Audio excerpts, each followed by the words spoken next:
Hello everyone and happy Tuesday. Hope you're having a sunshiny Tuesday. So the story I'm going to share with you today is about a very familiar figure in many people's lives. Maybe not if you're really young, but for many of us, we either grew up with or our children grew up with Mr. Rogers' Neighborhood. And this story is about Mr. Rogers.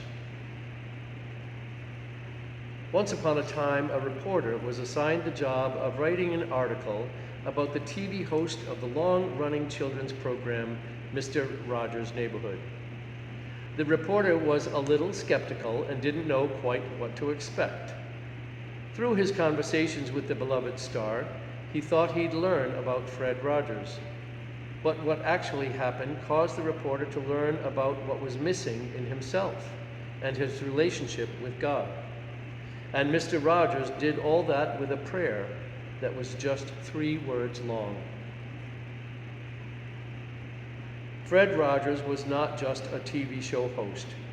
He was also an advocate for public television and children's rights.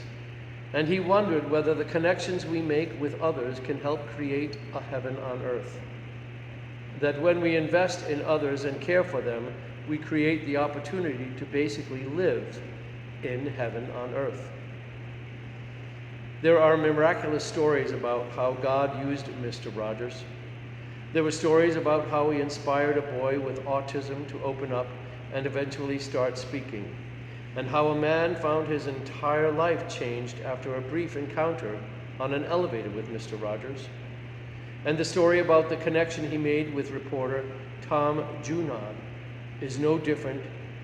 It's this story that actor Tom Hanks will be bringing to life on the big screen in the movie You Are My Friend. According to an article the reporter originally published in 1998, Tom had lost something when he was a child that had shaken his faith. And in their very first meeting, Mr. Rogers asked him about it. Throughout their time together, he continued to bring up this beloved childhood toy, Old Rabbit, so intimately tied to Tom's prayer life.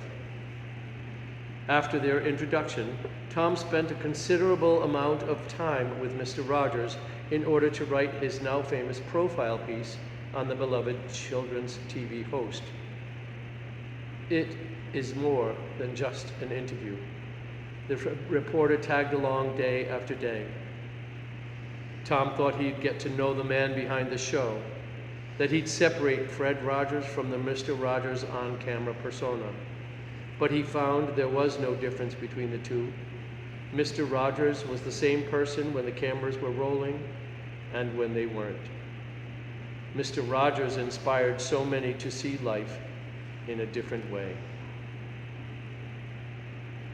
I remember Mr. Rogers, and I always remember he was just a nice, kind, gentle soul who never seemed to have a bad word to say about anybody.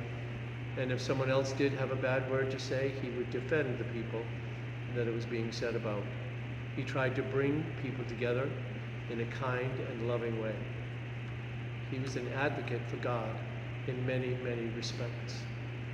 We could all learn a lot from Mr. Rogers and how he was touched by God to do nice and kind and loving things right here on earth. May we all be able to do the same in our own special way. For God loves each and every one of us. God planted love inside each and every one of us. But God planted that so that we may share it with others. So today, do something kind and loving for someone else in your life, or maybe even a stranger. God bless you all and have a beautiful rest of your day.